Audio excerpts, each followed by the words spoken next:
The night is quiet over the northern valley, and a gentle mist curls across the sleeping earth. Pines stand like silent sentinels, their dark needles glistening with the dew of dawn. Far beyond, a faint ribbon of light begins to bloom along the horizon, pale gold stretching across a sky still heavy with stars. In the cool breath of morning, the land seems to whisper. Beneath the soil, beneath centuries of silence, something ancient waits. It has waited through storms and seasons, through the birth and fall of kingdoms, through the echo of footsteps long faded from the world. Now, the earth is ready to speak again.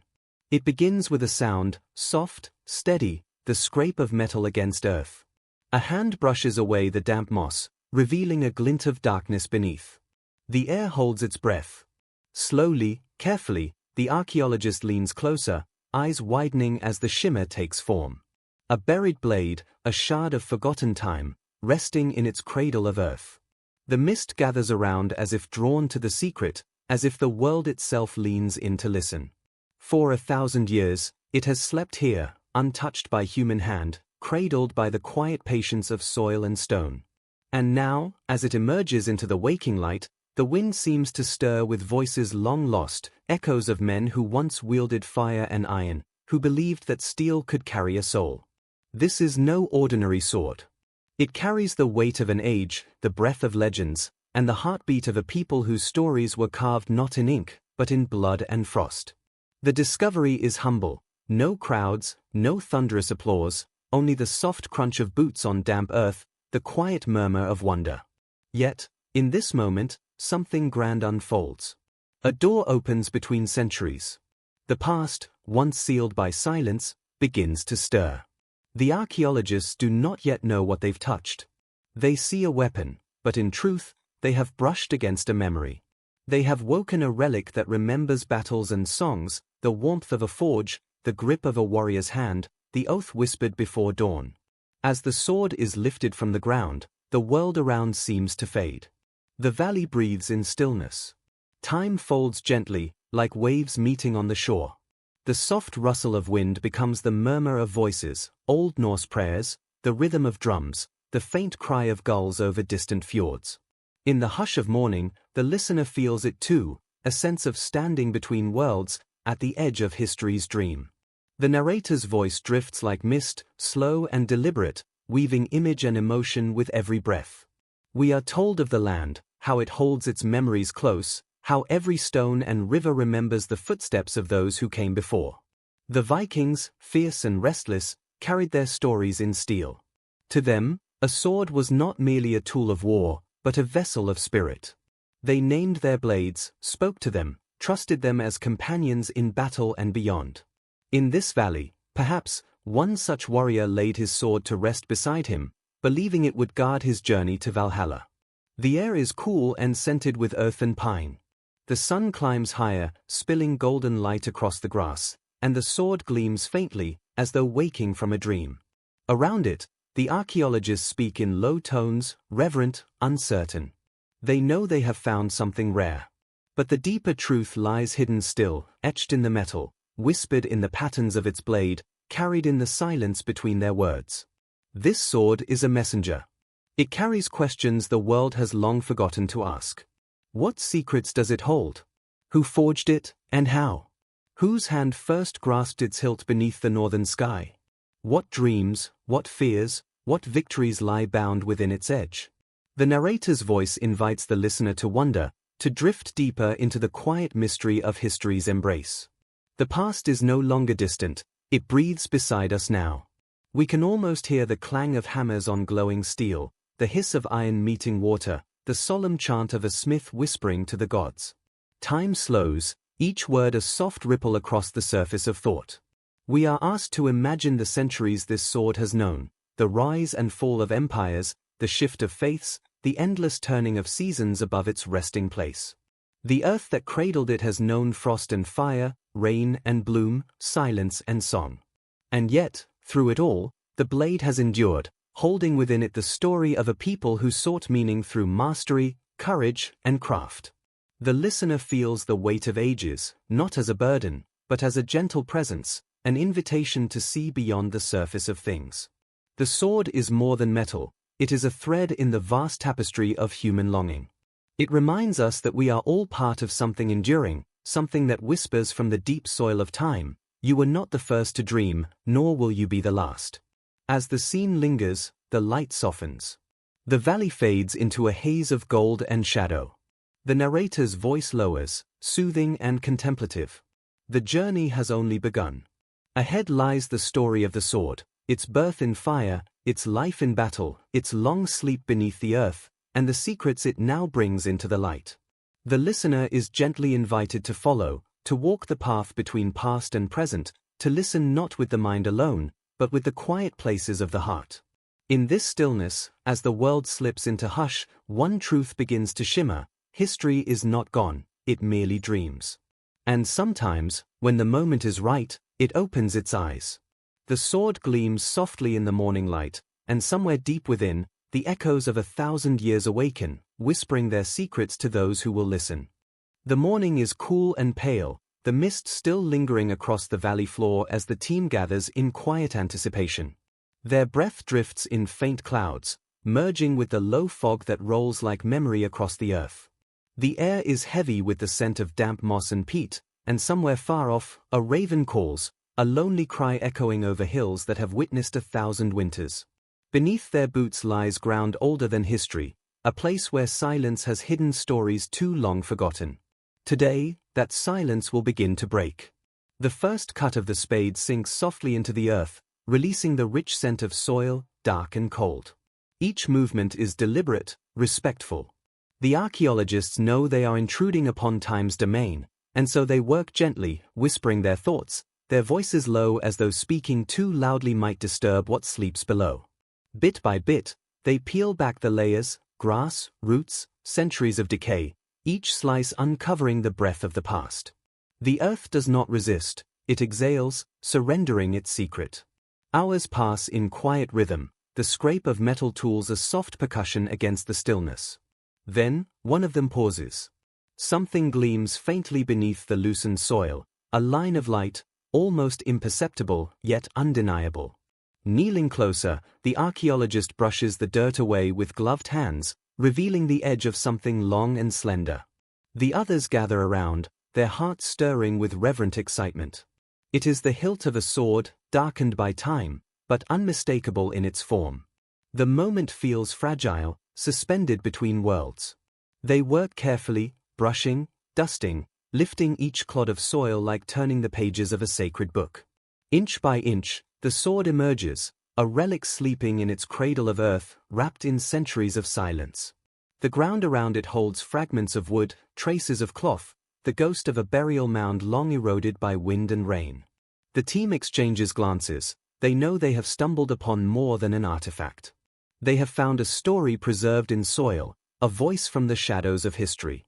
When at last the sword is free, it lies across their hands like a whisper made solid. Its surface is weathered, dark with rust, yet beneath the corrosion there is a strange integrity, a subtle shimmer that defies the passing of time. Even in silence, it commands awe. One of the researchers breathes out softly, as though afraid to break the spell. Around them, the valley seems to hold still, the wind quiet, the birds hushed, the world listening to the memory that has risen from the ground. They carry the sword to their field table, laying it gently upon soft linen. Cameras flash, notebooks fill with hurried lines, measurements taken, coordinates marked. But beyond the science, there is something else, an unspoken understanding that what rests before them is not merely iron and carbon, but a fragment of soul, an echo of human longing and craft. For centuries, it has slept untouched, buried beside its owner, shielded by the patience of the earth. Now, exposed to the open air once more, it seems almost to breathe. The team sends word to the institute. Soon, experts will arrive, archaeologists, metallurgists, historians, all drawn to the enigma this weapon holds. In the days that follow, the excavation expands. They uncover fragments of bone, traces of jewelry, the remnants of a wooden coffin. The burial site reveals a life once lived with honor and ceremony. Whoever was laid here was no ordinary man. The grave's position, the artifacts, the care of the burial, all speak of status, of reverence, of a soul sent to the afterlife with dignity. Back at the temporary lab, under careful light, the sword undergoes its first examination. Gentle brushes sweep across its surface, removing the final layers of soil. The corrosion, though thick, hides something unusual beneath. The experts sense it immediately, a refinement, a precision in its shape that feels out of place for its era. The weight is balanced, the blade subtly curved, the craftsmanship astonishingly advanced. Instruments measure its composition. Early readings suggest purity rare for Viking forges. The team exchanges quiet, bewildered glances. How could such mastery exist in a time when most iron was crude, brittle, flawed? Carbon dating of the burial confirms its age, roughly 1,000 years old, from the height of the Viking Age. Yet the metallurgical analysis reveals steel of such quality it rivals techniques thought lost until centuries later. The sword's secret begins to shimmer faintly in their understanding, a mystery that stretches beyond the limits of known history. Where did this knowledge come from? Was it the work of a single genius, a master craftsman whose name has vanished into myth? Or does it whisper of ancient trade, of distant lands whose secrets traveled north on silent paths? In the quiet hours of the evening, when the team rests and the valley darkens once more, the sword lies beneath glass, bathed in soft light. Its form glows faintly, as though still remembering the warmth of the forge, the touch of its first owner. Around it, notes and sketches gather like prayers. Yet even as science seeks answers, something deeper lingers, an emotion that cannot be measured. Awe. Reverence. A sense that this blade carries not just metal, but meaning. It has endured the erosion of centuries, not to be studied alone, but to remind the living of the fires that once burned in human hearts. Outside, the wind stirs the pines, and the earth settles back into silence. The archaeologists sleep nearby, unaware that the sword beneath their roof hums softly with the echoes of its past. It remembers the forge's roar, the rhythm of hammer and flame, the warrior's grip, the breath of battle, the quiet of burial. It has seen both creation and decay, glory and dust. Now, awakened, it waits to speak again. In the coming days, its secrets will unfold, inscriptions hidden beneath rust, patterns in its steel that defy explanation, stories buried not only in earth but in the soul of humanity itself. Yet tonight, as the valley drifts into darkness and the stars emerge like ancient witnesses, the sword rests between worlds, no longer buried, not yet understood, a bridge of silence stretching across 1,000 years. Under the soft glow of the laboratory lights, the sword rests upon a linen cloth, its darkened surface glimmering faintly as though holding the memory of fire. For the first time in 1,000 years, human eyes gaze upon it with reverence and curiosity. The archaeologists and historians gather in quiet awe, their breaths shallow, their voices hushed. The blade before them is more than an object. It is a survivor, a messenger from a forgotten world, carrying within its silent form the whispers of an age that once burned with iron and purpose. They lean closer, tracing its outline, their gloved hands hovering just above its surface, afraid to disturb the ancient stillness it carries. The sword is long, slender, and beautifully balanced even in its decay. The handle, though worn, still bears the faint trace of carved ornamentation, patterns that once gleamed in gold or silver. The pommel is round and heavy, forged with symmetry that speaks of a master's hand. Beneath the corrosion, the blade still holds a faint gleam, a promise of the sharpness it once commanded. It lies silent, yet the room feels charged, as if the air itself listens. This weapon was not made in haste. It was born of intention, shaped by fire and will, and bound to a destiny both sacred and deadly. With delicate care, the conservators begin the process of examination. They clean the surface millimeter by millimeter, each stroke of the brush revealing more of its hidden face. As the layers of rust fall away, faint lines emerge, inscriptions, worn and nearly lost, but still legible in places.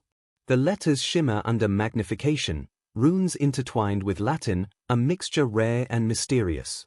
Some spell out a name, perhaps of a maker, perhaps of a god. Others seem decorative, yet their arrangement carries rhythm and meaning. The experts murmur among themselves, this is no ordinary weapon of war. This is a statement, a symbol, a vessel of identity and belief. The metal itself is the greatest enigma. Tests reveal it to be far purer than typical Viking Age steel. The carbon content, the structure of the grain, the uniformity of the alloy, all point to a technique unknown in northern Europe of that era. Under the microscope, the blade's composition reveals patterns of layered strength, the hallmark of crucible steel, an advanced method believed to have originated far to the east, in the lands of Persia and India. Yet here it lies, forged a millennium ago in a Viking grave. How did such knowledge reach these distant shores? Was it traded, stolen, gifted, or discovered by some forgotten genius? The mystery deepens with every revelation. They weigh the sword, and its balance is astonishing. Even after centuries of corrosion, it feels alive in the hand, light yet firm, built for precision and endurance. The experts imagine the warrior who once wielded it, a man of rank, perhaps a chieftain, whose arm knew the weight of battle and the grace of mastery. The blade would have sung in his hand, each swing a hymn of strength and fate. It was not merely a tool of death, but a companion, a reflection of its bearer's soul. In Norse belief, such a sword could hold spirit, loyalty, even memory. It was forged not just from iron, but from intent. Under special lighting, faint patterns appear upon the surface, waves of steel folding into each other, delicate and precise, shimmering like ripples frozen in metal. This was no crude weapon of raiders. It was art. It was poetry in iron. Every line tells of hours spent in heat and smoke, of a craftsman shaping with devotion, guided by hands that understood the alchemy of fire.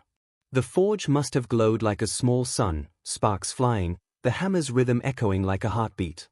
One can almost see the blacksmith, sweat glistening, eyes focused, whispering prayers to Odin or Frey as he shaped the blade destined for glory. The scientists record every detail, the length, the weight, the metallurgical fingerprints, yet even as data fills their charts, a deeper truth stirs beneath the surface. The sword feels older than its time, wiser than its age. It seems to carry with it a quiet presence, a dignity born of endurance. To touch it, even through gloves, is to feel a pulse, a reminder that this artifact once lived a life beyond the reach of memory. It rode into storms and blood and silence, and though its owner turned to dust, the blade endured, waiting to speak again. Some whisper that it may be one of the fabled ULFBERHT swords, legendary weapons known across medieval Europe for their unmatched quality. If true, this discovery could rewrite the understanding of Viking metallurgy and trade. The ULFBERHT blades were symbols of power, their makers mysterious, their techniques long lost. To hold one was to wield superiority. To bury one was to mark a soul of great honor. But this sword bears markings unlike any known example, its inscription strange, its steel purer, its origin uncertain. It may be something rarer still, a singular creation, a piece forged outside the boundaries of known history. As the study deepens, the sword begins to reveal fragments of its story. The style of its hilt suggests late 9th or early 10th century. The decorative traces hint at contact with southern cultures. Microscopic residues on its surface show traces of leather bindings, now long decayed, and faint hints of blood and ash, echoes of battles long past. Each clue is a whisper, a thread, weaving a tapestry of lives and journeys. Perhaps it sailed across oceans in a longship's hold, fought in raids along foreign shores, returned home to rest beside its master. Perhaps it witnessed triumph and tragedy, love and loss, the endless dance of fate that shaped the Viking soul. The experts speak softly, their words measured, their excitement restrained by reverence. In the stillness of the lab, surrounded by instruments and data, there is a sense of presence, an awareness that they stand before something not merely old, but sacred. The sword seems to watch them, silent and patient, as if aware of its own importance, its own destiny as a bridge between worlds. When the day ends and the lights dim, the sword remains on its linen bed, bathed in soft shadow. The room grows quiet, yet its presence lingers, heavy and luminous.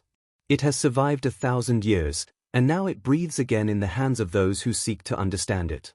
It is both a mystery and a mirror, reflecting not only the past, but the endless human hunger to create, to conquer, to leave behind a mark that time cannot erase. The narrator's voice softens, urging the listener to imagine the weight of the blade, the glow of the forge, the heartbeat of the warrior who once trusted it with his life. This sword is more than an artifact. It is a promise carved into metal, a reminder that even in silence, history speaks, and even in sleep, memory dreams. Its story is far from over. The journey has only begun. In the stillness before dawn, the forge awakens. A single spark leaps into darkness, glowing like a tiny star before it blooms into flame. The blacksmith steps into the light, his breath rising in clouds against the chill of morning. His hands are rough, marked by years of labor, yet steady as he tends the fire.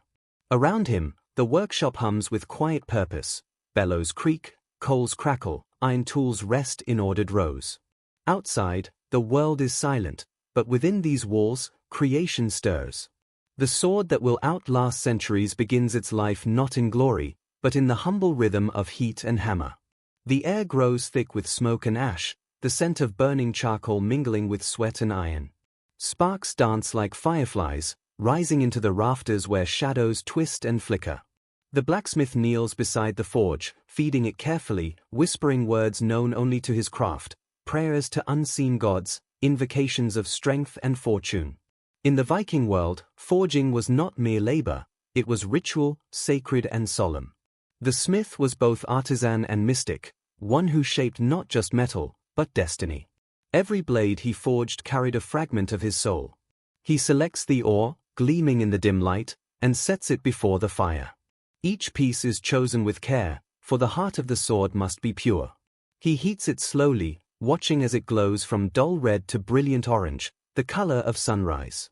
Then he lifts his hammer, its weight familiar, its rhythm steady. The first strike rings out, clear and strong, echoing through the quiet valley. Metal meets metal, sound meets silence, and the dance begins. The hammer falls again and again, shaping the glowing steel upon the anvil. Each blow is measured, guided by instinct and memory. The blacksmith works as if in trance, eyes fixed on the shifting colors of the metal, listening for the voice within the blade. Between strikes, he returns it to the fire, feeding it heat like breath. It hisses when plunged into water, steam rising in ghostly veils. The air shimmers with heat and purpose. In this ancient alchemy, chaos is transformed into order, raw ore into weapon, silence into song. Days pass in rhythm. The blade takes form, long and narrow, its spine strong, its edge sharp as truth. The blacksmith folds the steel upon itself, over and over, welding and hammering, weaving strength into its core. Each fold erases impurity, binding the layers into a single, flawless whole. He studies the grain, feels the weight, listens for harmony. The fire roars, the hammer sings, and the forge becomes a temple of creation. To those who might watch, it seems like labor. To him, it is prayer. As the sword nears completion, the blacksmith adorns it with care. The hilt is carved from oak, bound in leather, inlaid with patterns that speak of lineage and fate. The pommel is shaped like a sun, symbol of strength and eternity. Along the blade, he inscribes runes, ancient marks of protection and power. Some tell the name of the maker, others, blessings for the warrior who will wield it. The letters shimmer faintly in the light, their meaning both literal and mystical. To the Vikings, words held magic. To carve them into steel was to bind intention into form. When the final polish is done, he holds the sword aloft. It gleams like captured lightning, reflecting the firelight in waves of silver and shadow. He turns it slowly, feeling its balance, the way it answers the motion of his hand. It is light yet strong, fierce yet graceful. In this moment, the blacksmith sees more than a weapon, he sees a companion, a spirit forged from flame and will. He whispers a name to it, quiet and reverent. To name a sword is to awaken it, to call forth its soul. Outside, the sky brightens. The first rays of sunlight spill across the land, touching the forge with golden warmth. The blacksmith steps beyond the doorway, the sword in hand, and lifts it to the dawn. The blade catches the light, scattering it into brilliance. In that glow, he sees the reflection of his life's work, the countless hours of toil, the scars on his hands, the devotion that shaped not only metal, but meaning. He feels pride, yes, but also humility, for he knows this creation is not his alone. It is born of earth and fire, sweat and spirit, a gift from the gods to the hands of men. He places the finished sword upon a cloth, resting it beside offerings, bread, mead, a coin for the divine. He bows his head, murmuring a final blessing. May this blade serve with honor. May it defend the worthy. May it carry its bearer beyond fear, beyond death. In Viking belief, every sword had destiny. Its path was already written, its purpose waiting to unfold. Some would drink the blood of enemies, others would guard the innocent, some would be buried beside kings. Whatever fate awaited this one, it would endure. The forge cools. The fire dims to embers, the smoke curling into the rafters like the fading echo of a chant. The blacksmith washes his hands in cold water, the soot and sweat running dark across his skin. He feels weary, yet fulfilled. Another creation complete, another piece of himself given to the world. He does not know that this sword will survive the centuries, buried beneath the earth, waiting for a time when men will marvel at its mystery. For him, it is enough to know that it was made with truth, with skill, with reverence. Night returns. The blade rests in silence, gleaming softly in the glow of the dying fire. Outside, the wind whispers across the hills, carrying with it the distant call of ravens. In the language of myth, such signs speak of destiny fulfilled. The sword sleeps, but its story has only begun. Soon, it will be chosen, lifted by a warrior whose heart beats in rhythm with the forge, whose life will entwine with steel and legend. Together, they will carve their place in history, leaving behind echoes that even time cannot silence. The narrator's voice slows, drawing the listener deeper into the warmth of the forge, the heartbeat of creation. The sound of hammer and flame fades into memory, replaced by calm, by wonder. The sword has been born, perfect, patient, and waiting. Its edge holds the promise of glory, its soul, the quiet wisdom of the gods. In the stillness, one can almost hear it breathing, dreaming of the hands that will one day lift it into light. The warrior rises before dawn, the sky still heavy with the weight of night. His breath clouds in the chill air as he steps into the silence of the longhouse, where embers still glow faintly in the central hearth. Around him, others stir, kinsmen, sworn brothers, men bound by loyalty and oath. Yet it is he who carries the sword newly forged, the blade resting in its leather sheath, gleaming faintly in the dim firelight. His hand rests upon the hilt with reverence, as though it were not merely steel, but a living companion. He whispers a vow under his breath, a promise only the sword can hear, that they will face the world together, in battle and in destiny. Outside, the land stretches in quiet majesty. The fjord reflects the paling stars, its waters dark and endless. Mountains rise like walls of shadow, their peaks veiled in morning mist. The air tastes of salt and pine, of sea and stone, of life both harsh and enduring. The warrior breathes it in deeply, feeling his chest expand with strength and purpose. This is his world, a place of beauty and brutality, where survival demands both courage and craft. The sword at his side is not an ornament. It is a bond, an oath of protection, a reminder that his life is tied to the edge of steel. His people know him as leader, not by crown but by strength. He has stood at the prow of the longship, wind tearing through his hair, eyes fixed on distant shores. He has fought in the spray of waves, the clash of iron ringing in his ears, the cries of men and gulls merging into one. He has sworn oaths over firelight, his hand upon the hilt, his voice steady as he promised loyalty to kin and vengeance to enemies. And through it all, the sword has remained constant, its balance in his hand, its whisper in his heart, its edge a reflection of his will. The raids are fierce, their memory etched into his mind as vividly as the scars upon his body. He recalls the rush of landing on foreign shores, the crash of shields as they formed a wall, the sudden eruption of battle. The sword in his hand sings with each strike, the rhythm of steel upon steel, the gasp of air as enemies falter. He does not fight with frenzy, but with precision, each movement guided by years of training and instinct. His comrades watch him with awe, for he seems to move as though the blade were part of him, an extension of his very breath. In these moments, he is not man and sword, but one. Yet there is more to his life than war. At night, when the longship rests upon the tide and the men feast by fire, he sits quietly, the sword laid across his knees. He listens to the skald's songs, the tales of gods and heroes, of Odin's wisdom and Thor's thunder, of warriors who fell bravely and feasted in Valhalla. He strokes the blade absent-mindedly, feeling its presence as if it too listens to the stories. In his heart, he wonders if one day his own deeds will be sung, if his name will echo in halls beyond the grave. The sword offers no answer, yet its silent weight comforts him. It seems to say, "Your path is written, and I will walk it with you." Seasons turn.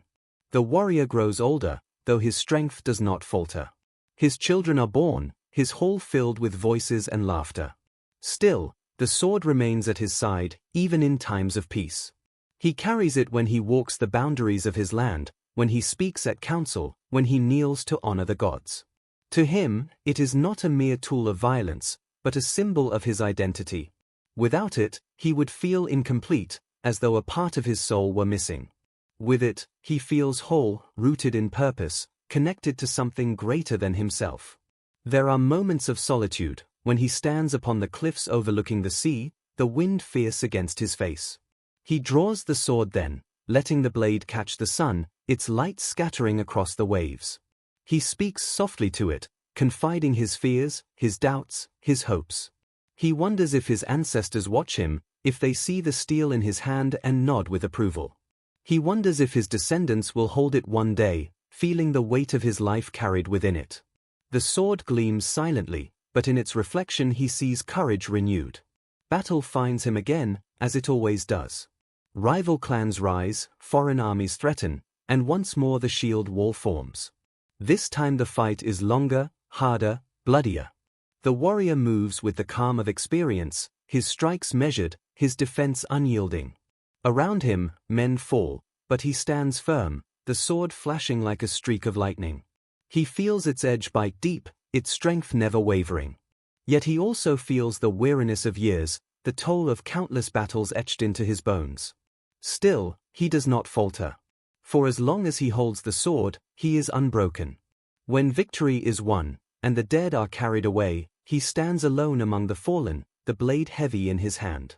He lowers it slowly, planting it into the earth, and bows his head. The sword is stained, but he does not clean it immediately. He lets it rest, as if honoring its labor, acknowledging that it too has fought, has endured, has given of itself. Only later, in the quiet of the hall, does he polish it carefully, whispering thanks as he restores its gleam. It is more than gratitude, it is communion, a bond between man and steel, forged in fire and sealed in blood. Years pass. The warrior feels the weight of age settle upon him, though his spirit remains unbowed. His hair whitens, his step slows, but his hand never strays far from the sword. He knows the day will come when he must part with it, when his body will return to the earth and his soul will seek the halls of his ancestors. He has lived with honor, he has fought with courage, he has led with strength. And through it all, the sword has never left him. It has been his companion, his confidant, his witness. In its silence, it has spoken more than words could ever say. When the time arrives, he prepares with dignity.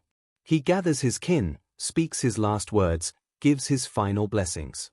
Then he lays the sword beside him, its blade gleaming faintly in the firelight. He closes his eyes, his hand resting upon the hilt, and breathes his last. The sword remains, still and silent, waiting to be laid to rest with him in the earth. It has shared his life, and now it will share his death. Together, they will enter the silence of centuries, carrying with them the memory of battles fought, of promises kept, of a life bound to steel. In the heart of the Viking world, belief was not a distant thing whispered in temples or written in sacred books. It was the breath in every wind, the fire in every forge, the rhythm of every wave that struck the shore. The people did not separate the seen from the unseen. To them, the world shimmered with spirits, with gods who walked beside men, with omens hidden in ravens' flight and the whisper of trees. Life was a woven tapestry, each thread touched by divine hands, each moment echoing with the presence of powers greater than themselves. They spoke of Asgard, the realm of the gods, bright and eternal, connected to the world of men by the great ash tree Yggdrasil. Its roots ran deep into the underworld, its branches stretched across the heavens, and in its shadow all life found meaning. Every dawn, they believed, the sun rose not by chance but by the will of Sol, the goddess who drove her shining chariot across the sky, chased by wolves that sought to devour her light. Every storm was the roar of Thor's hammer, Every whisper of fate, the quiet counsel of Odin, the All-Father, who had given his eye for wisdom and hung upon the tree of sacrifice to learn the secrets of the runes. To live was to walk within the watchful gaze of these gods, and to die was not an ending but a passage. The warriors believed that those who fell bravely in battle were chosen by the Valkyries, shining maidens who rode through clouds and flame, to be carried to Valhalla, the hall of the slain. There they would feast beside Odin, their cups overflowing, their spirits unbroken, awaiting the final battle of Ragnarok, when all worlds would tremble and be born anew. Death held no terror for them, only promise, for courage was the truest prayer and honor the surest path to eternity. In their rituals, they sought not forgiveness but strength. Fires burned high in the longhouses, their smoke curling toward the heavens like messages to the divine. Offerings of mead, bread, and blood were given to the gods, to the ancestors, to the spirits of earth and sky. Each ceremony was both sacred and familiar, a dialogue between mortal and eternal. The beating of drums, the chants of seers, the flicker of torchlight upon carved idols, all spoke of a world alive with meaning, where every act was part of a grand and endless cycle. The sword, in this world, was more than metal. It was a vessel of the soul, a bridge between mortal hands and divine purpose. Forged in fire, tempered by will, it carried the echoes of the gods' own weapons, Odin's spear Gungnir, Thor's hammer Mjolnir. When a warrior lifted his blade, he did so not alone, but with the blessing of unseen forces. He believed the spirit of his ancestors flowed through it, that each strike was guided by fate. The runes carved along its edge were not mere decoration but spells, symbols of power that bound intention to destiny. To draw a sword was to call upon the sacred, to step into the space between life and legend. In quiet moments, the warriors would sit before the fire, tracing the runes carved into their blades, their minds turning to the stories of gods and heroes. They spoke of Odin's endless search for knowledge, of Thor's courage against the giants, of Freya's tears of gold, of Loki's cunning and chaos. These tales were not distant myths but living truths, reflections of the human spirit mirrored in divine form. Through them, the Vikings understood their own struggles, the cost of wisdom, the weight of honor, the inevitability of fate. They saw their lives as threads in a grand pattern, each challenge a test, each triumph a song sung in the halls beyond.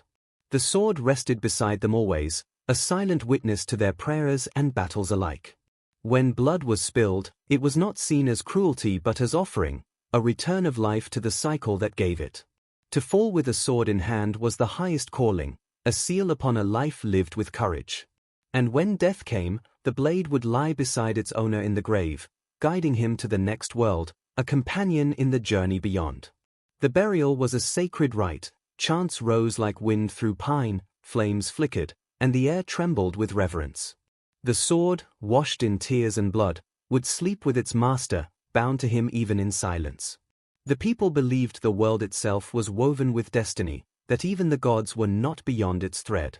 Ragnarok would one day come, the twilight of the gods, the shattering of heavens and earth, but from its ashes a new world would rise, green and bright, washed clean by sacrifice. In this faith, they found both solemnity and peace. For though all things must end, nothing is truly lost. The soul, like the sword, endures, carrying its story forward into eternity. Each night, under skies thick with stars, they would gaze upward and see not distant lights, but the eyes of ancestors, watching, guiding, reminding them of who they were. The northern lights, shimmering across the dark heavens, were believed to be the gleam of shields carried by Valkyries in flight, a sign that the gods still walked among them. In that glow, hearts would steady, and fears would fade. Life was fleeting, yes, but it was a journey of purpose, and death, when it came, was a homecoming. The narrator's voice drifts softly, weaving these beliefs like threads of gold through the listener's mind. The Viking world was a place where myth and life were one, where steel carried spirit, and courage was a prayer. To understand their sword is to understand their soul, fierce, faithful, unyielding. In their eyes, every battle was sacred, every breath a gift, every death a passage to halls where songs never end. And in that understanding, we glimpse something eternal, the longing of all humankind to find meaning beyond the mortal, to touch the divine within the echo of a heartbeat. The secret of the sword lies not only in its shape or shine, But deep within its steel, a mystery folded into its very heart. When the scholars study it under the soft glow of laboratory lights, they see something extraordinary.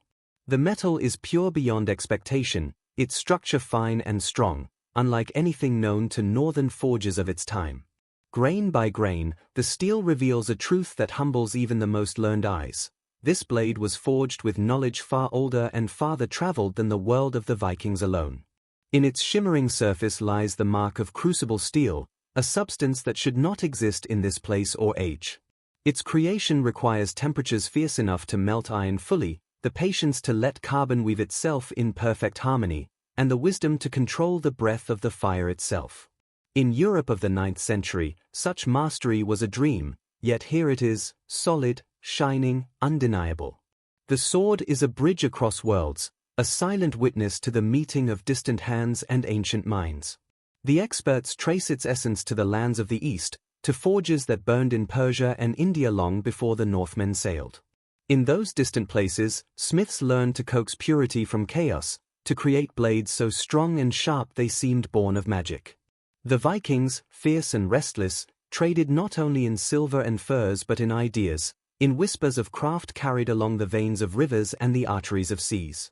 Their longships cut across the cold waters of the Baltic, sailed the rivers of Rus, reached the markets of Byzantium, and beyond that, the edges of the Silk Road. Through those winding paths came silk and spices, but also secrets, secrets of fire and metal, of art hidden in flame. Perhaps a piece of this sacred knowledge traveled with them, passed from one craftsman to another, altered by time, adapted by hand and instinct. Or perhaps this very blade was born far from the fjords, forged by Eastern masters and carried north as tribute, as treasure, as omen. No one can say for certain. Yet in its steel lies the proof that the ancient world was never divided, but woven, a tapestry of trade and tale, of cultures touching like waves upon a shared shore. The narrator's voice slows, soft as wind over iron. Imagine the journey of this knowledge, from the heat of a Persian forge, where sparks flew like stars and men whispered prayers to forgotten gods, to the cold halls of a northern chieftain, where the blade was raised in oath and glory. Across deserts and seas, through the hands of merchants and warriors, the language of metal spoke where words could not. In every age, men looked into fire and dreamed of mastery, and here, in this single sword, their dreams converged. Metallurgists peer closer, their instruments capturing what the eye cannot. Beneath the rust lies a pattern, subtle ripples across the blade, flowing like water frozen in motion. These are the fingerprints of crucible steel, formed when molten iron cools in perfection. The pattern is both beauty and strength, a dance between hardness and flexibility that makes the blade nearly unbreakable. It is said that such swords could cut through lesser weapons, that their edges stayed sharp through countless battles. To hold one was to wield not just power, but wonder. Yet the wonder is not only in the steel, but in what it reveals about the world that made it. The Vikings were not isolated raiders of legend, but explorers, traders, seekers of knowledge. Their ships carried more than warriors, they carried curiosity. Through them, the North touched the East, and in that meeting, art was reborn. This sword, buried for 1,000 years, now speaks of that connection, a whisper from a forgotten age reminding us that even in darkness, wisdom traveled. The scholars imagine the hands that forged it. Perhaps in a distant workshop, a blacksmith knelt before his fire, stirring molten metal in a crucible of clay, watching as impurities burned away and the steel grew bright as a captured star. He poured it into molds, hammered it with patience, folded it with reverence. He could not know that his creation would cross oceans, that it would rest one day in foreign soil, that centuries later strangers would marvel at the art his hands had shaped. And yet, through this blade, his spirit endures. The sword becomes a story of humanity's shared genius, of how knowledge moves like wind, unseen, unstoppable, touching every shore. It tells of the courage to seek, the humility to learn, the reverence to create. The Vikings, known for conquest, were also keepers of these gifts, carrying ideas as precious as gold. In the fire of the forge, cultures merged, and from their union came steel that defied time. As the researchers record their findings, the sword lies silent but radiant. They know they have uncovered not only an artifact but a revelation. It changes the map of understanding, blurs the boundaries between nations and eras. It reminds them that history is not a line, but a circle, that every flame is lit by one before it, that no knowledge is truly lost. In the quiet of the evening, when the tools are set aside and the lights dim, one can almost hear the murmurs of ancient forges, the clang of hammers across distant lands, the shared heartbeat of craftsmen who never knew each other yet spoke the same language of creation. The sword glows faintly, its surface alive with the memory of fire, a relic of both mystery and unity. The narrator's voice fades to a whisper, carrying a truth as soft as ash. Within this blade lies the story of humanity's hands reaching across distance and time, forging not only weapons but connections. The secret of the steel is not only in its strength, but in its journey, a testament to the hunger that drives all hearts, to understand, to master, to leave behind something that endures beyond the fall of empires and the silence of centuries. And so the sword rests, its secret unveiled yet still profound, a bridge between worlds, a dream shaped in fire, a memory carried in metal. Its glow lingers in the mind like the last spark in a dying forge, a reminder that knowledge, once born, never truly dies. The day of the burial dawns with a quiet sky, soft and pale, as though the heavens themselves bow in silence. The wind moves gently across the valley, carrying the scent of pine and distant sea, whispering through the grass like a voice from beyond. The people gather slowly, wrapped in cloaks against the chill, their faces solemn, their eyes lowered. Before them lies the warrior, his body washed and clothed in fine garments, his hair combed, his hands folded across his chest. Beside him rests the sword, gleaming faintly in the dawn light, its blade clean, its edge at peace. It has known the heat of battle, the song of victory, the silence of waiting, and now, like its master, it will return to the earth from which it came. The pyre is built with care, each log placed with reverence, each branch chosen as offering. The wood is fragrant, oak for strength, pine for memory, birch for renewal. Flowers and herbs are scattered among the beams, their scents rising like prayers. The warrior's kin move with quiet purpose, laying treasures beside him, his shield, his cloak, a cup of mead, small coins for the journey. These are gifts for the road ahead, tokens of love and remembrance.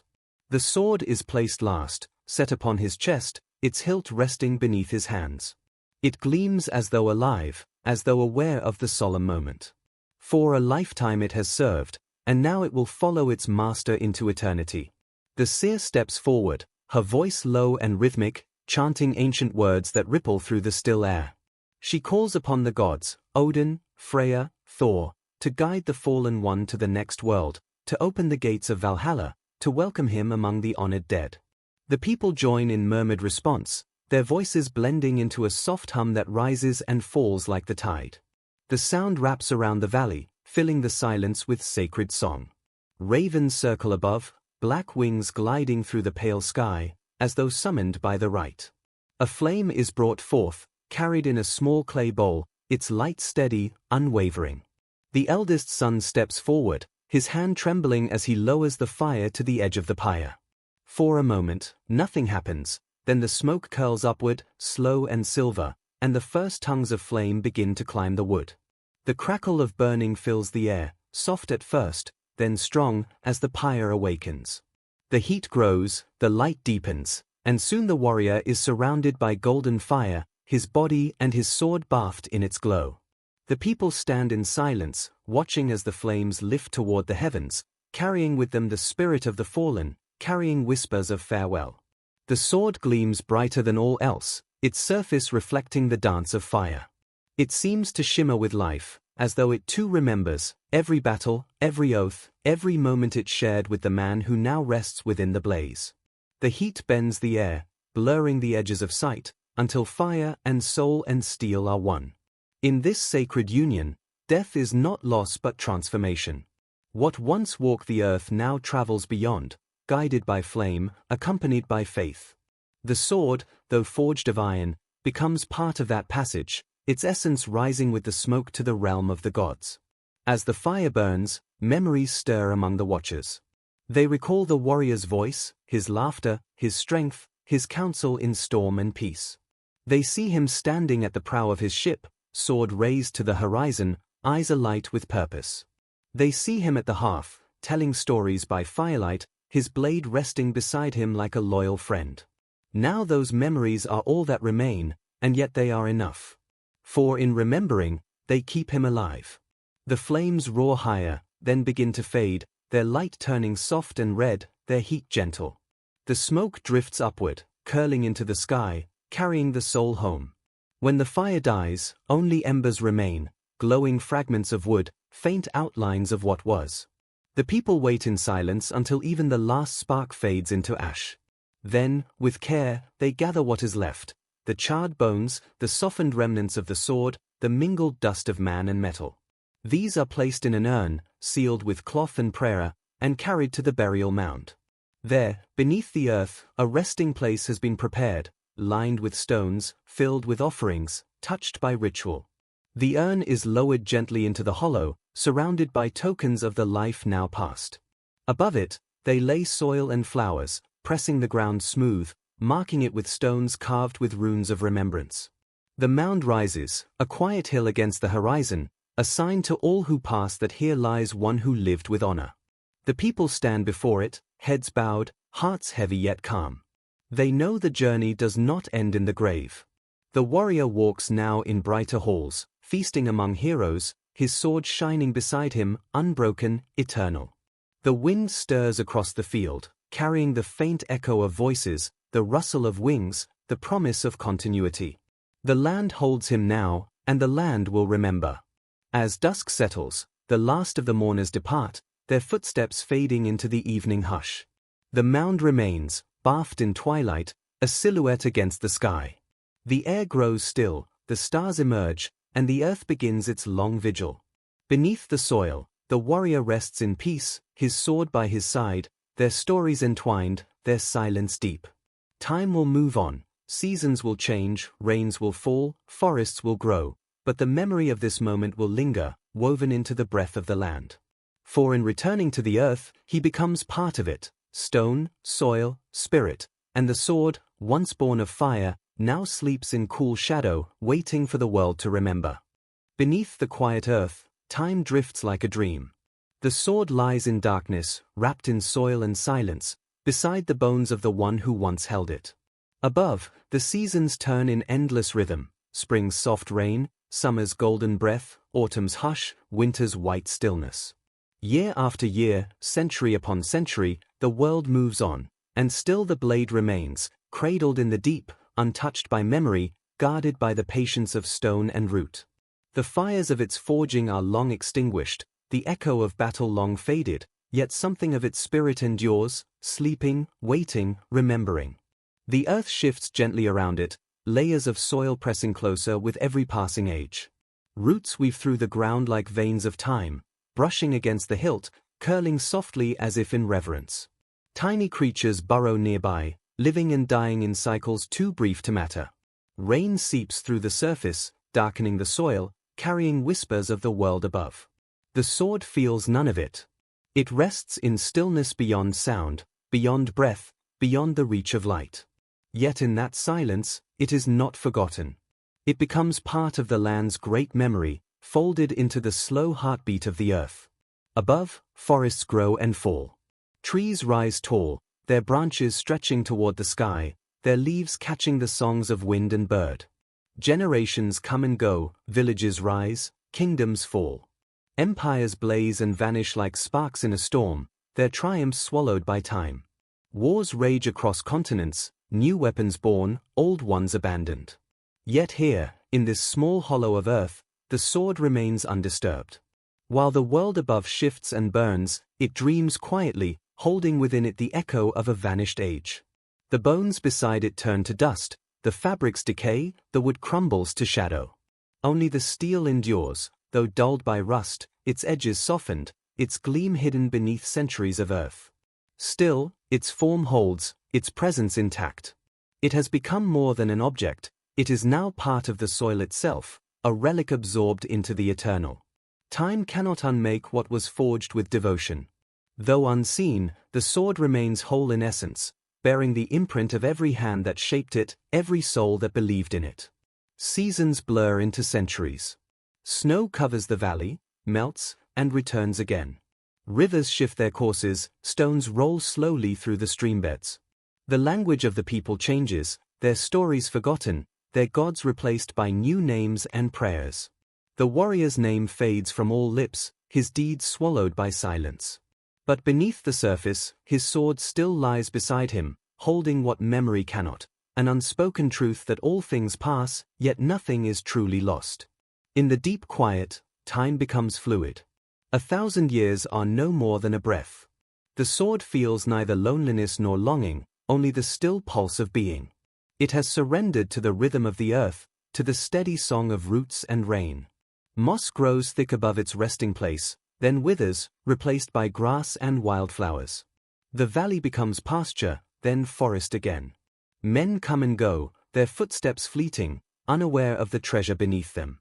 The sword sleeps on, waiting for the world to remember. Sometimes, in the hush of dusk, the wind seems to pause above the mound, as though listening. Perhaps it carries faint echoes, the clang of distant hammers, the murmur of oaths, the whisper of battle cries long vanished.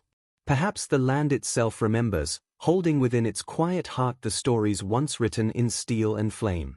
The sword, though silent, is part of that memory, a thread in the tapestry of all that has been. The centuries deepen. The stars above shift slowly in their eternal patterns. Oceans rise and fall, mountains wear down grain by grain. Yet still, in the darkness below, the blade endures.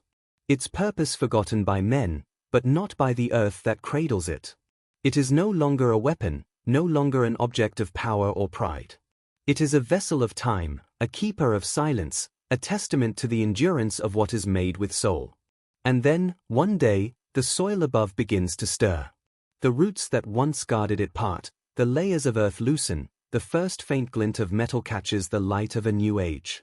Hands dig into the ground, guided by curiosity, by the call of history, by fate itself. The sword, long sleeping, begins to wake. It feels the air again, cool and clean, the brush of wind, the touch of light. The silence of 1,000 years breaks like dawn over the horizon. The world above, changed beyond recognition, bends once more to greet what it left behind. The narrator's voice softens, drifting like mist over ancient fields. The sword has known life and death, glory and dust, and now it returns to the realm of the living, carrying with it the dreams of a forgotten time. It rises from the earth as if exhaling, as if the land itself has decided it is time to speak again. The long sleep is over, but the memory remains, vast and still. For even in silence, even in shadow, the past waits, patient and eternal, ready to remind the world that what was once forged with purpose will always find its way back into the light. The earth opens its quiet hand, and from its palm the sword is lifted once more into the light. After 1,000 years of silence, it feels the breath of the world again. The archaeologists kneel in reverence, brushing away the last grains of soil clinging to its surface. The air is cool, touched by mist, and the valley hums with a stillness that feels almost sacred. No words are spoken at first. The moment is too fragile, too vast. Here lies not just a piece of metal, but a memory, a voice from a vanished age, now awakened in a world it could never have imagined. The sword is carried carefully to the laboratory, wrapped in cloth as though it were a relic of faith. Under the glow of modern lamps, it lies once more upon a table, its form worn but proud. The scientists lean close, their faces lit by curiosity and awe. They measure, photograph, and record, their instruments capturing every curve and shadow. They see rust and corrosion, yet beneath that rough skin glimmers a strength untouched by time. The blade is tired, yes, but not broken. It still carries the quiet dignity of purpose, the echo of the hand that once wielded it, the whisper of the forge that birthed it. Machines hum softly, scanning the surface, revealing patterns hidden to the naked eye. The data appears in glowing lines and numbers, but behind those readings lies something deeper, a pulse of history, a breath from the past. The scientists analyze the steel, the composition, the technique, uncovering truths the ancient blacksmith once knew by instinct. In the purity of its metal, they find mastery. In its structure, they find intention. And in the delicate traces of wear, they find the story of a life lived with courage and ceremony. Yet no chart or microscope can measure the silence it carries, the spirit folded into its blade. One of the researchers pauses, gazing at the sword with quiet wonder. She thinks of the man who once held it, the battles it witnessed, the long centuries it spent sleeping beneath the earth. To her colleagues, it is an artifact. To her, it is a bridge, between what was and what is, between knowledge and mystery. She feels the weight of it, not in her hands but in her heart. For though science can reveal its age and origin, it cannot touch the soul it seems to hold, the unseen story that lingers like breath upon cold glass. As tests continue, fragments of truth emerge like light through fog.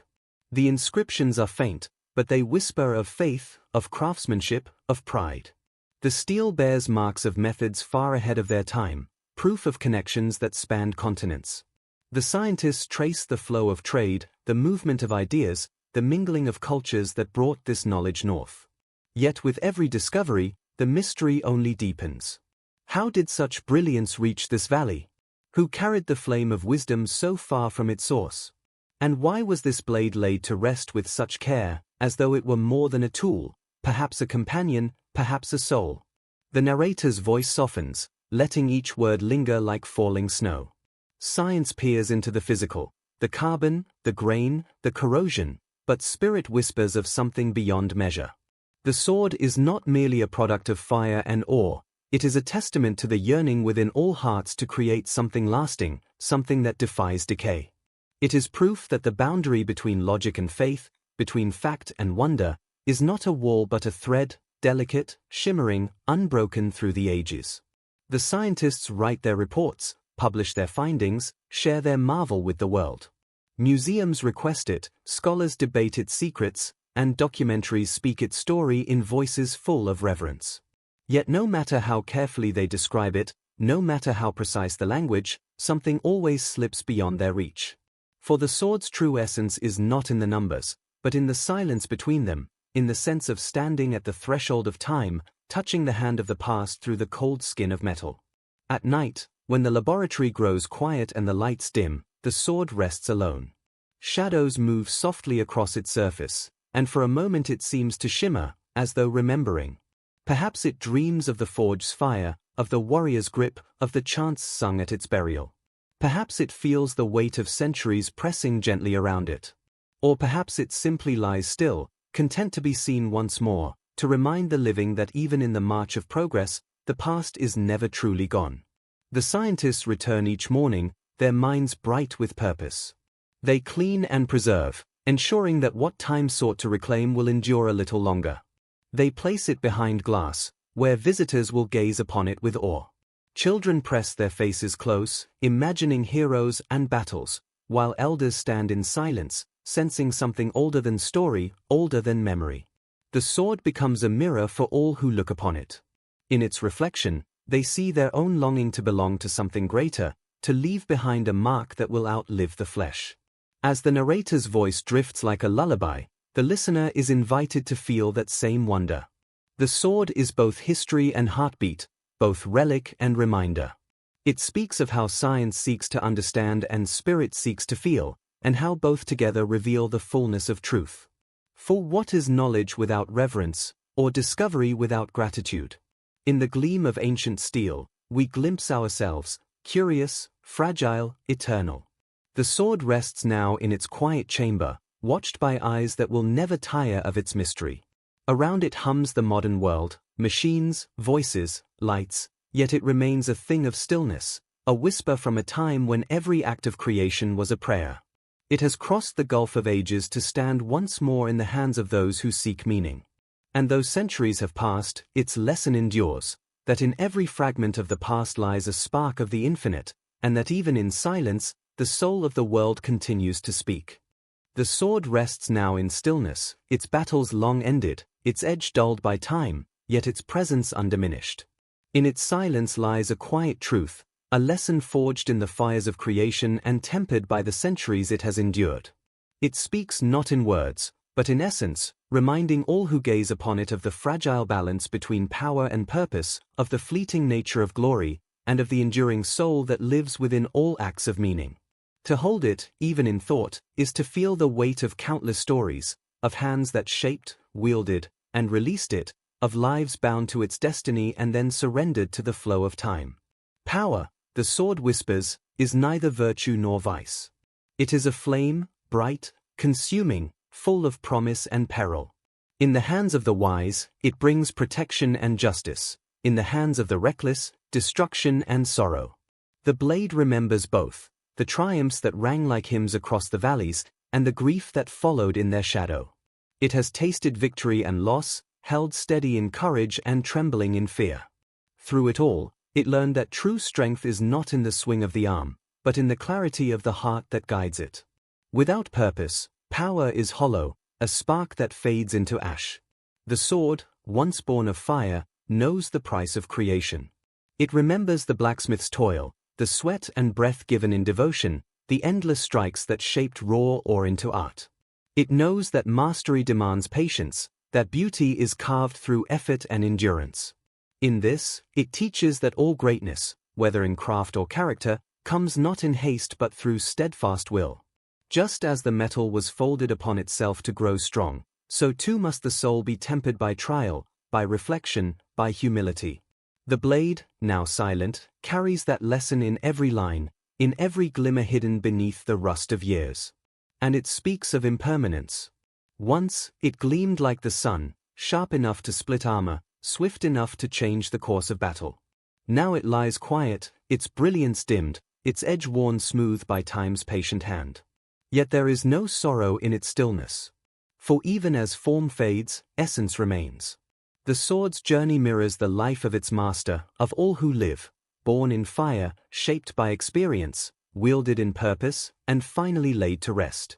Nothing endures unchanged, and yet, within that truth lies peace. To fade is not to vanish, but to become part of the whole, to return, as all things must, to the great rhythm that binds the universe. The narrator's voice softens, like the hush of dusk. The sword invites contemplation. It asks, what do you wield in your own life? What fires forge your spirit? What purpose guides your hand? For every soul carries its own blade, perhaps not of steel, but of will, of choice, of belief. And as with the sword, what matters is not its sharpness, but its direction, not its might, but its meaning. To live with purpose is to honor the forge that made you, to let each act be a stroke upon the anvil of destiny. The sword remembers the hands that once held it, strong, trembling, young, old. Each left a mark invisible yet eternal. Some carried it into conquest, others into defense, all believing they were guided by fate. And in their passing, the blade learned the quiet truth, that all power returns to stillness, all glory to dust. Yet the intent, the courage, the devotion, they linger, woven into the fabric of existence. The warrior is gone, the forge is cold, but the spirit that shaped them endures, shining softly in the memory of the world. To gaze upon the sword is to see a mirror. It reflects not only the past, but the heart of the one who looks. Some see strength, others loss, some see mystery, others truth. It shows each what they are ready to understand. For in its silence lies wisdom beyond words, that life is both blade and hilt, both strike and surrender. We are forged by experience, tested by conflict, tempered by love and loss, until we find balance between what we hold and what we release. In its resting, the sword teaches the grace of stillness. Once, it moved with fury, flashing through air and blood. Now it lies unmoving, and yet its purpose is no less. In quiet, it reminds us that there is a time for action and a time for peace, a season for battle and a season for reflection. The greatest mastery is not to fight endlessly, but to know when to lay the blade down, to let the heart find rest. True honor lies not only in courage, but in understanding when to seek harmony instead of conquest. The centuries have stripped it of its shine, yet not of its meaning. It is more than artifact, it is teacher, philosopher, monk. It whispers that every life, no matter how fierce or fleeting, becomes part of something vast and unending. That the value of a life is not in how brightly it burned, but in what light it shared before fading. That every act, every choice, every kindness echoes beyond the grave, just as the sword's story now reaches ears it could never have known. The narrator's voice drifts like a gentle tide. The sword lies quiet, Yet its presence hums with timeless truth. Power guided by purpose becomes legacy. Strength tempered by compassion becomes wisdom. And the end of one journey is but the beginning of another, unseen but eternal. In its long silence, the blade has learned what every soul must, that to live is to wield, to love is to leave a mark, and to rest is to return to the forge of the universe, where all things are remade in light. The listener breathes softly, carried by the calm rhythm of the tale. The sword's lesson lingers like a warm ember in the dark, that all we hold dear is fleeting, yet through meaning and memory, nothing is truly lost. Centuries have passed since the sword first gleamed in firelight, since the warrior's footsteps echoed across frozen earth. The world has changed beyond recognition. The longships no longer sail the northern seas, the chants of warriors no longer rise over fjords and forests. Yet the spirit that forged them, the quiet flame of courage and curiosity, has not vanished. It lingers still, woven into the pulse of the modern world, alive in ways both seen and unseen, whispering in the hearts of those who reach beyond fear toward purpose. In the cities of glass and steel, where towers rise like mountains and lights burn through the endless night, the Viking spirit moves quietly through the people who build, who seek, who dare. It hums in the veins of explorers who venture into the unknown, scientists charting the mysteries of the stars, divers descending into the dark silence of the deep, wanderers crossing deserts and frozen tundras in search of meaning.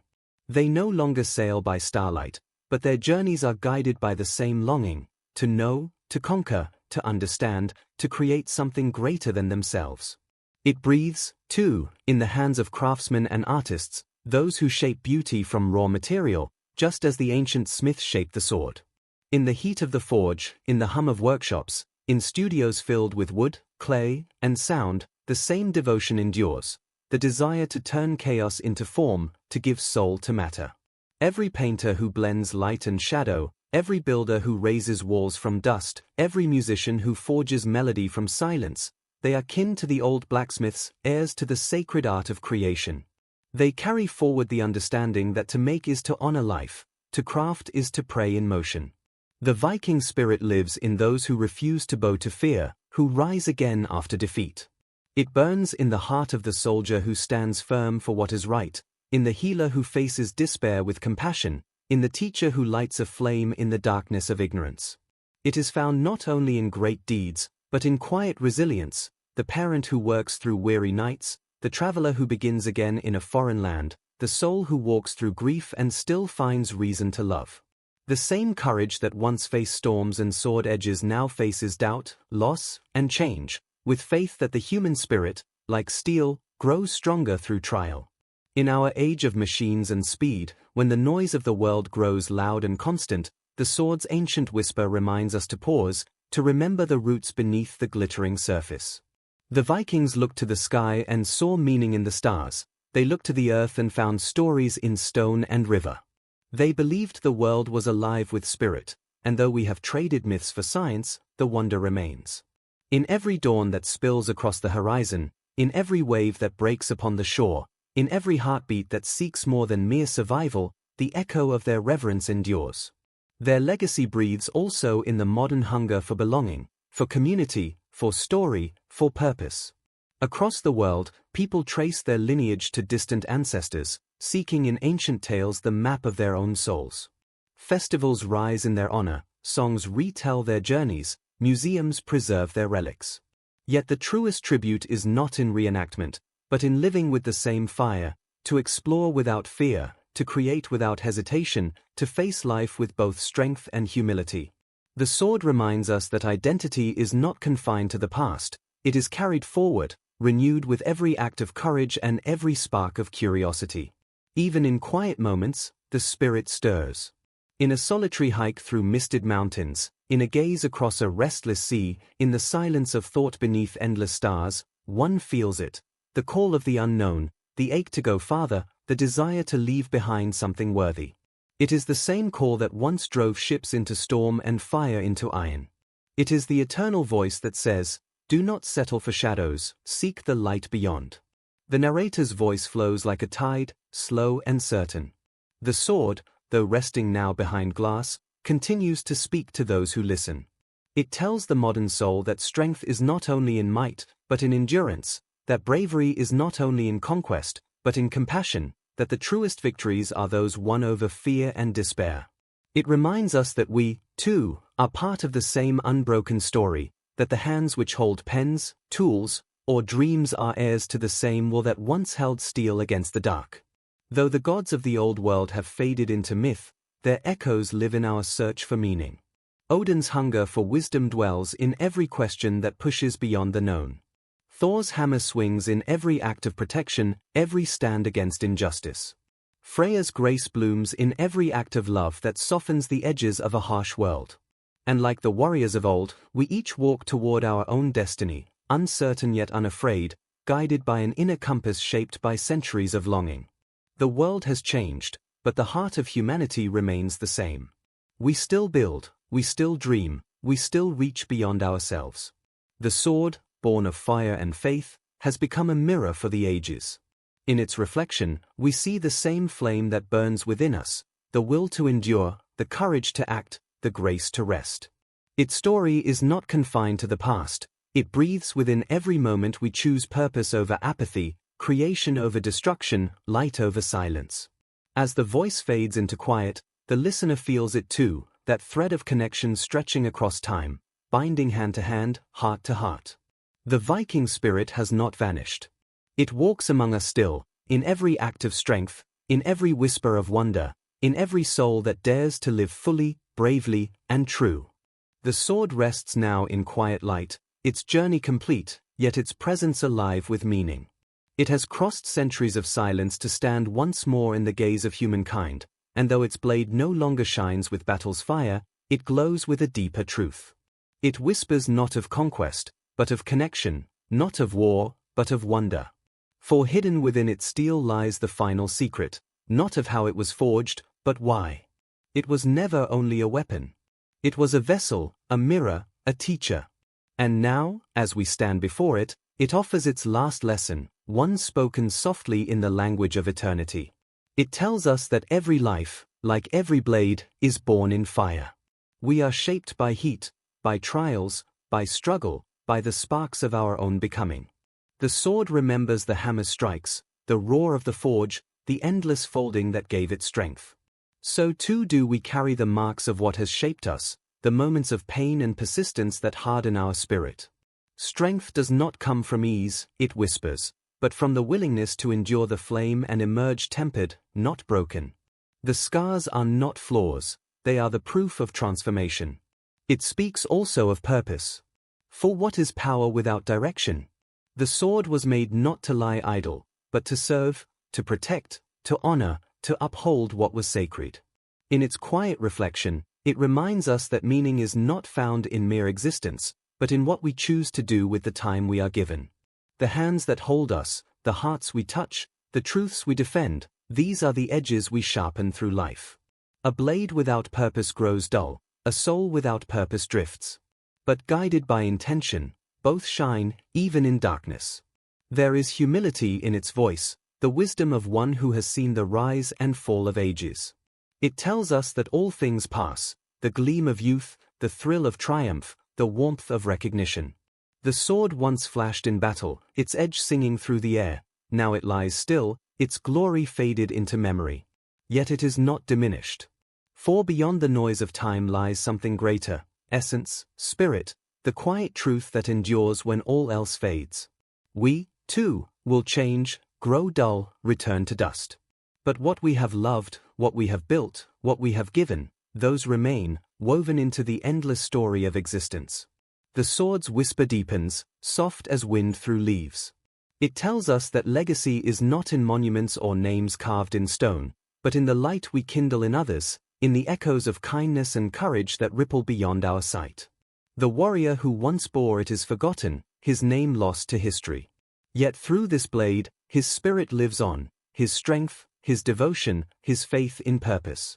We, too, may be forgotten, yet if our lives carry truth, the essence of what we were will move forward, unseen yet enduring, like fire carried from half to half. It reminds us also of stillness. The sword has known movement and silence, storm and peace. It has learned that there is wisdom in rest, that after the fires of struggle, the soul must find calm. In the hush of its long sleep, it discovered that value does not vanish in stillness. To pause is not to end, but to breathe, to listen, to allow the deeper voice of existence to be heard. In our restless age, it whispers to slow our steps, to stand in the quiet and feel the pulse of the earth, the rhythm of our own hearts, the timelessness of now. Its voice drifts further, into mystery. It tells us that beyond all questions lies wonder, that the world cannot be fully measured or explained, only felt. The sword's steel was born of fire and hand, but also of unseen forces, the will of its maker, the faith of its bearer, the silence of the centuries. Not all truths can be charted in numbers, some must be known in reverence. It reminds us that awe is not weakness, but wisdom, for to stand in wonder is to see ourselves as part of something vast, sacred, and infinite. As the listener breathes softly, the sword's final whisper curls like smoke into the air, that life, like steel, is both fragile and eternal. We are sparks in the darkness, brief yet brilliant, shaped by forces we do not fully understand. And though time will bury us, as it buried the warrior, as it buried the blade, still the essence of what we are will rise again, somewhere, in some form, another flame, another story, another song. Nothing is ever truly lost. All things return, transformed. The narrator's voice slows, tender as dusk. The sword lies before us, not as relic but as reflection, a mirror of all that we are and all we might become.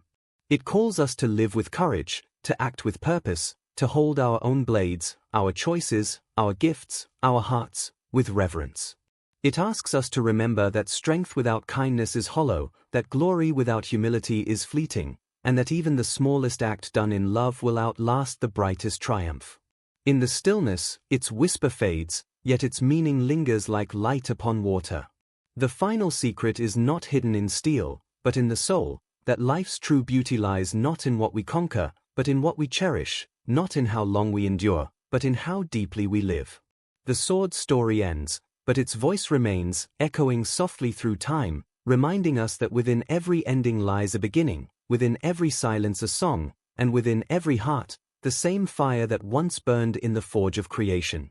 And so it rests, gleaming faintly in the quiet, a guardian of memory, a witness to the eternal dance of life and loss. It asks for nothing, gives everything, and waits, patient as the earth, for the next soul who will listen to its whisper and understand.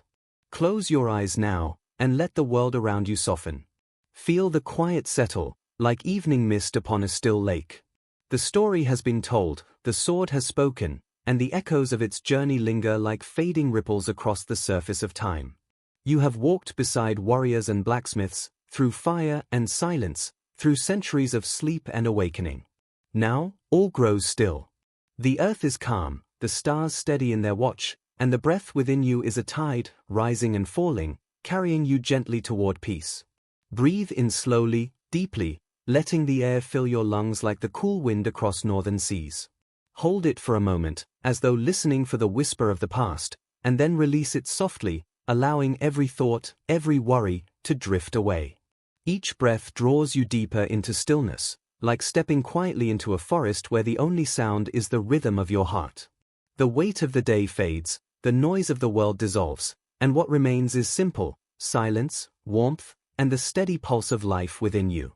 In this quiet, imagine the sword resting once more in the earth, peaceful, eternal. It does not strive, it does not speak. It simply is, whole, complete, serene. Let that stillness become your own. Feel the body ease, the shoulders sink, the hands grow heavy with calm. The air around you feels softer now, touched by the same ancient peace that held the blade through centuries of slumber. Time slows, thoughts fade like clouds, and you rest in the gentle cradle of the present. You are safe here. The journey is over. The stories of fire and battle have quieted into silence, and now the only task is to rest. The mind, like the sword, has carried you far, through questions and wonder, through history and reflection. It has done enough. You may lay it down now, beside you, like a trusted companion returning to stillness. There is no need to hold on. Let it go, and feel the release flow through you, gentle as falling rain. The ground beneath you feels steady, ancient, kind. It holds you as the earth held the sword, without judgment, without demand, simply offering rest. The air is cool and soothing, brushing lightly across your skin, carrying the scent of quiet forests, distant seas, and endless sky. Above, the stars shimmer softly, eternal witnesses to the stories of all who came before. They ask nothing of you, only that you rest and remember that you, too, are part of their light. With each breath, the world grows softer still. Your thoughts become like leaves floating upon a calm stream, drifting gently away. The heart slows, steady and calm. The muscles release their hold, the weight of the body melting into the bed, into the earth, into the quiet. There is no separation now between you and the stillness. You are the silence. You are the breath. You are the peace that has always waited beneath the noise. The sword's final whisper lingers in your mind, not as a sound, but as a feeling. It tells you that rest is sacred, that even the strongest must lay down their burdens, that stillness is not the end, but the space where renewal begins. In sleep, the soul is tempered anew, just as steel is born again in fire and water. So let yourself drift, fearless and free, into the vast quiet beyond thought. The story fades, the world softens, and you are weightless now, carried on a slow tide of breath and dream. The journey of centuries falls away. There is only this moment, warm, infinite, whole. The stars shine softly above, the earth hums gently below, and you rest between them, balanced, timeless, at peace. Sleep now. Let the silence hold you, the darkness cradle you. The sword sleeps. The warrior sleeps. And now, so do you. All is well. All is calm. All is one. In the hush that follows all endings, there is a silence deeper than words. The sword rests now in its place of peace, and though its blade no longer gleams, its spirit burns still, a quiet flame that belongs not to time, but to eternity. It has journeyed through fire and shadow, through hands and histories, and now it lies at rest, a witness to all that was and all that will be. The world around it moves on, seasons shifting, winds passing, but the essence it carries remains unchanged, a truth that hums softly beneath the turning of the earth. In that stillness, a new understanding begins to glow, faint as embers at the heart of a dying forge. The story of the sword is not just the tale of iron and battle, nor of the man who wielded it, nor of the land that cradled it. It is the story of creation itself, the endless cycle of birth, purpose, rest, and renewal. The forge that once roared with flame and thunder has never gone cold. It lives within all things, shaping mountains and stars, hearts and hands, dreams and destinies. The same fire that melted ore into steel burns quietly in the soul of every living being, reminding us that we, too, are works of the eternal forge. Every life is a spark struck from that ancient flame. We are formed by heat, by trials, by love, by longing, and each of us bears the marks of our shaping. Like the sword, we are hammered by time, folded by experience, polished by struggle until we find our edge, our song, our place in the great design. And when our fires burn low, when we are laid to rest, we return to the forge once more, to be remade, reimagined, reborn in the endless rhythm of creation. Nothing is lost, all is transformed. The sword's long journey mirrors the path of all things. From the heart of the earth it was drawn, through flame it was born, by purpose it was guided, through silence it was refined. And now, as it rests, it offers a final truth, that endings are but the quiet preludes to beginnings. The forge never ceases its song. The fire never dies. Each ember that fades gives birth to another spark, another story, another soul. The narrator's voice drifts like smoke, slow and soft, carrying this truth like a lullaby. Imagine the forge beyond time, a place of light and shadow, where stars are tempered and destinies shaped. There, the flames glow not with destruction, but with creation's endless care. Within that sacred fire, all things are made equal. The blade and the leaf, the mountain and the breath, the warrior and the dreamer, all are shaped, all are cherished, all return. The forge is the heartbeat of existence, the pulse that links the ancient and the unborn. The sword rests now within that great design, not as relic, but as echo. Its story has flowed like a river through ages, carving paths through memory, through wonder, through the hearts of those who listen. It has taught what cannot be spoken, that strength is born from surrender, that silence holds truth, that every soul carries the spark of the divine. It has shown that to live is to burn brightly, to serve with purpose, and to fade with grace, trusting the forge to shape what comes next. And so, the listener is invited to look inward. Feel the ember within your chest, steady and warm, the quiet forge of your own being. Every breath you take is a bellows feeding its glow, every choice a hammer strike, every kindness a spark cast into the dark. You, too, are a creation of the eternal fire. You, too, are being shaped, sometimes gently, sometimes fiercely, into something strong, something true. And though the path may lead through shadow, the forge knows its work. It tempers not to break, but to strengthen. It folds not to diminish, but to unify. You are becoming, always becoming. Outside, the stars wheel in their endless dance, each a spark from the same cosmic flame. The earth hums softly beneath, ancient and patient, carrying the memory of all who have walked upon it. The wind drifts like a sigh through the trees, whispering of cycles unending. In this vast, breathing world, you are not alone. You are part of the great forge, the great rhythm, the great flame that shapes all things and gathers them home. The sword's story fades now into silence, but its lesson remains, glowing gently in the mind. It reminds you to walk with purpose, to honor your struggles, to rest without fear. To know that even as time passes and forms change, the essence endures. You are not the rust upon the blade, but the fire that forged it. You are not the silence of the grave, but the song of the forge that will rise again. The voice grows softer, like the final flicker of light before darkness. The forge glows steady in the unseen distance, and within it burns the promise that all endings are beginnings, that all rest leads to renewal. The sword has returned to its source, and so shall we, each in our time, each in our way, carried gently by the same eternal hands. Now the tale is complete. The fire dims, the embers glow faintly, and the world settles into quiet. The sword sleeps. The forge hums. The stars turn. And you, too, may rest, knowing that within the silence, the eternal flame continues its patient work, shaping the next story, the next dawn, the next spark of life.